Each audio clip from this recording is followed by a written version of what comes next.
I actually want to start by saying, Cole, that there are a couple of things that I have to agree with, and then a couple of things that I have to disagree with.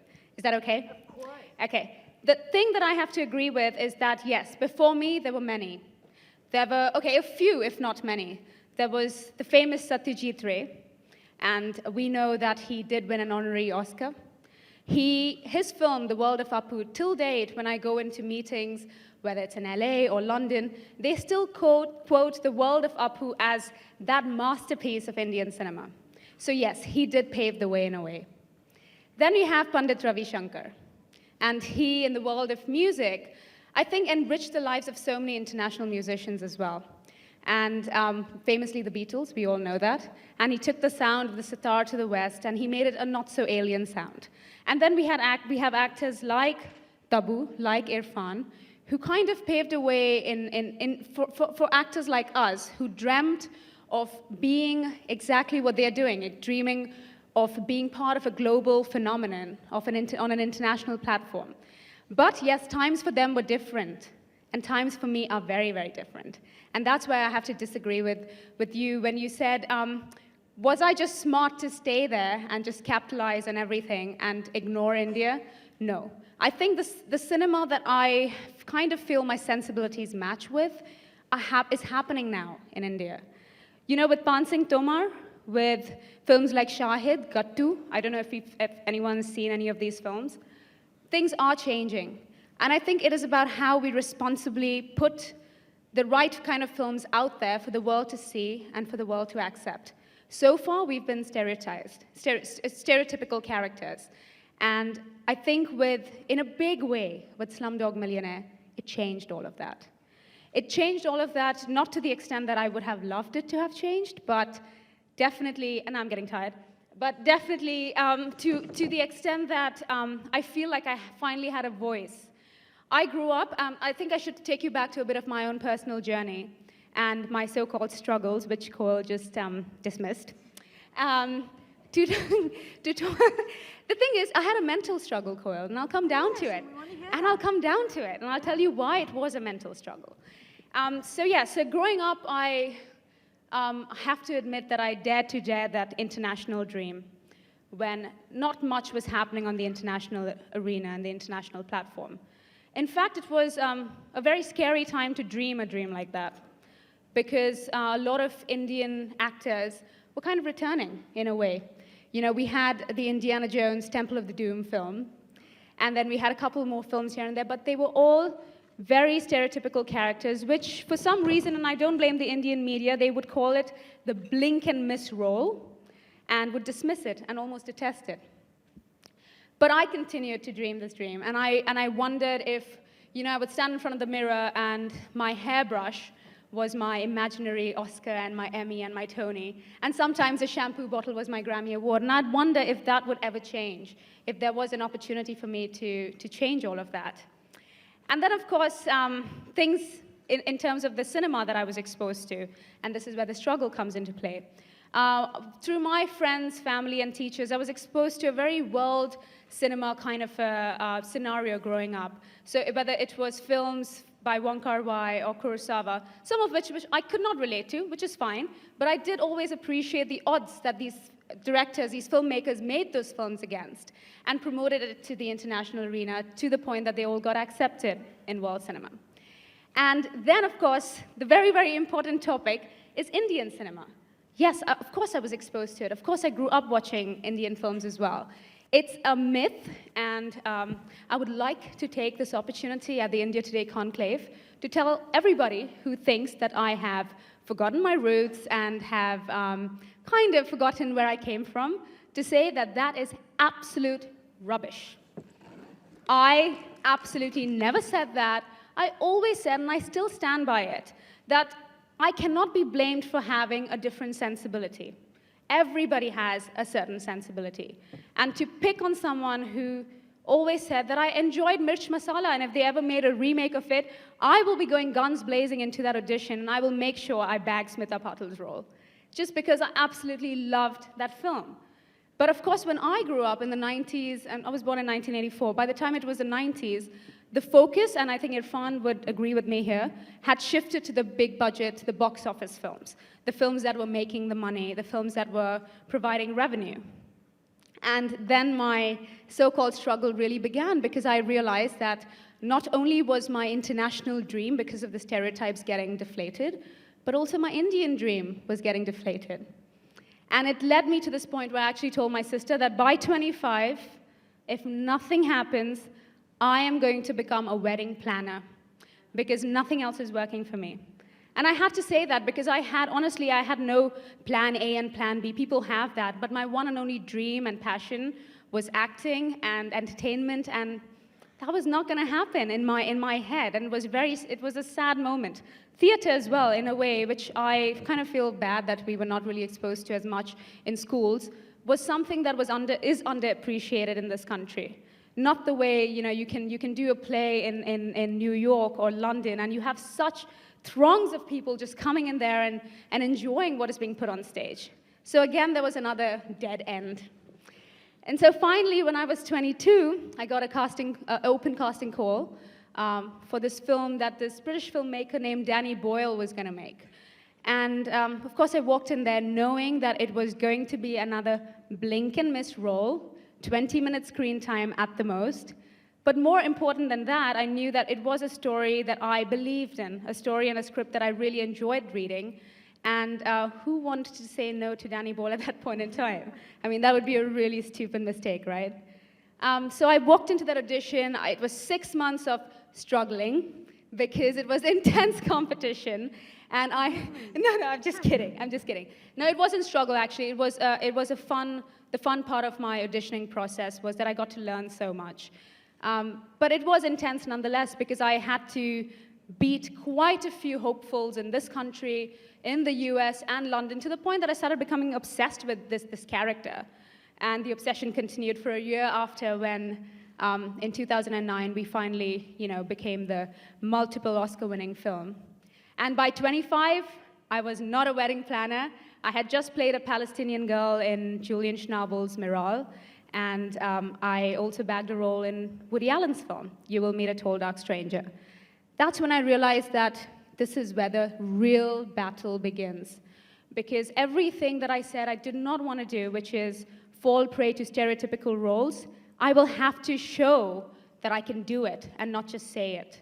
So walking into meetings in LA was a challenge, because they would lay down these scripts in front of me, and it was a typical Indian girl who had come to America to get married. And I turned around and said, but what about the girl who is a doctor and is not wanting to get married? What about the girl who can be a detective? What about the girl who falls in love with this hunk of a guy and ends up doing a rom-com with him? No, I mean, that was not completely the idea that they had for an Indian ethnic girl. And so I feel my next step was to play the racial ambiguity card, where I felt that it is important to realize that, of course, I don't want to play the Queen of England. I don't look like her, and even if I tried to with makeup, it wouldn't help. But within my capacity, whether it was Middle Eastern roles, Latin American roles, or an American girl living in America, or an English girl living in England, like I had in Woody Allen's film, was the way to go for me, and was to steer as clear a way as possible from stereotypical roles. And it worked. It worked for a while. It is a slow process, and trust me, it is a bit depressing at times, because out of those 100 scripts that come in, it's only 2 or 3 of them that you possibly see yourself doing.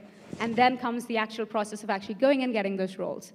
So I would actually like to tell you a little story about my interaction with Woody Allen, because most of the time I keep getting asked about, so how was it working with the eccentric Woody Allen?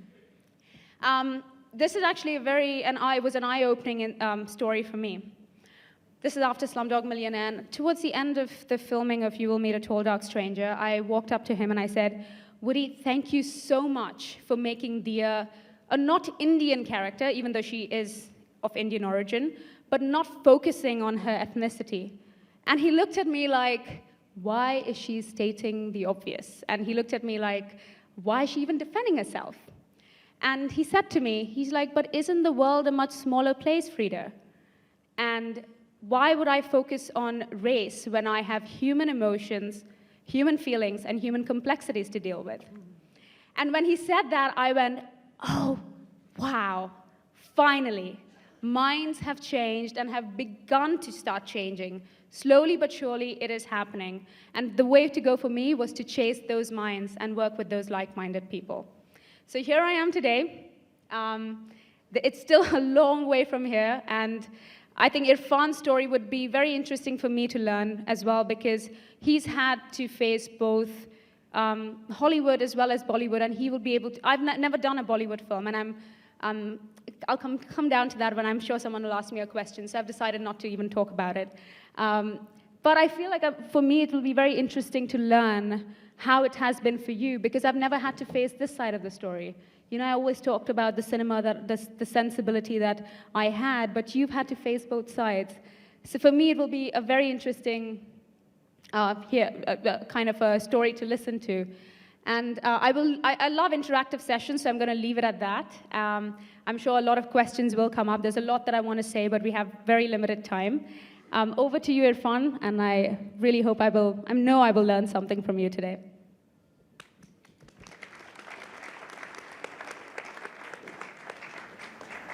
You want to use the podium? You want me? No, I want you to do what you want. If you insist. Really? You'll do anything I tell you to? Okay, top out. Hello. I think Freida has covered everything. No. I've been asked to speak on this line, India ignores till the world applauds. For me, it hasn't been like that. And forgive me, I'm not a very organized speaker. I'll just, my jumbled up thoughts, you have to do the labor to understand what I'm trying to say. I believe I don't agree with this. Why I don't agree, I'll tell you the reasons. I believe that we are a very generous nation. We are very adaptable nations. We are very generous in adapting things and leaving our indigenous lifestyle, our philosophy, our way of thinking. We are very easy. We leave them and we adapt. We have been doing this for centuries. And this marketing thing, it is a recent thing. It has just come into our society. And so quickly we have adapted. Now we are selling women, we are selling news, we are selling culture, we are selling sports, we are selling spirituality, we are selling seeking, we are selling everything. And we are so quick in adapting all these things. So the thing is, it was never the case that India never applauded. It always applauded. But I was the problem. The kind of work I was doing that didn't fit into the box which was there. Because film industry is an industry. There's so much of money involved. So one aspect of the film industry is the industry where you can make money. So the kind of films I've done in Hollywood, it has changed the perception. People felt great. They felt proud. I still remember when I went for Oscars for Slumdog, there was this guy in the hotel, and he had tears in his eyes. He told me, 30 years I've been living here in this country, and I have never felt like that. I feel nice. You know, people are reacting to me differently. They are looking at me in a different way. So these are the things which has changed. But industry never reacted in the sense that they never gave me the choice of work which I was trying to do. Because that's a difficult choice. I never created a kind of slot which was already there. Because the kind of work I was trying to do is difficult to fit into the box. So that was the problem. So whatever business the film were doing abroad, if that business would have affected the pocket of our producers, then it would have changed my position here. So that's why the marketing becomes so important. Unless and until my film does business here, my choices will not increase. So whatever changed, the change came from the films when the films started making money, the Indian films. So that was the real change.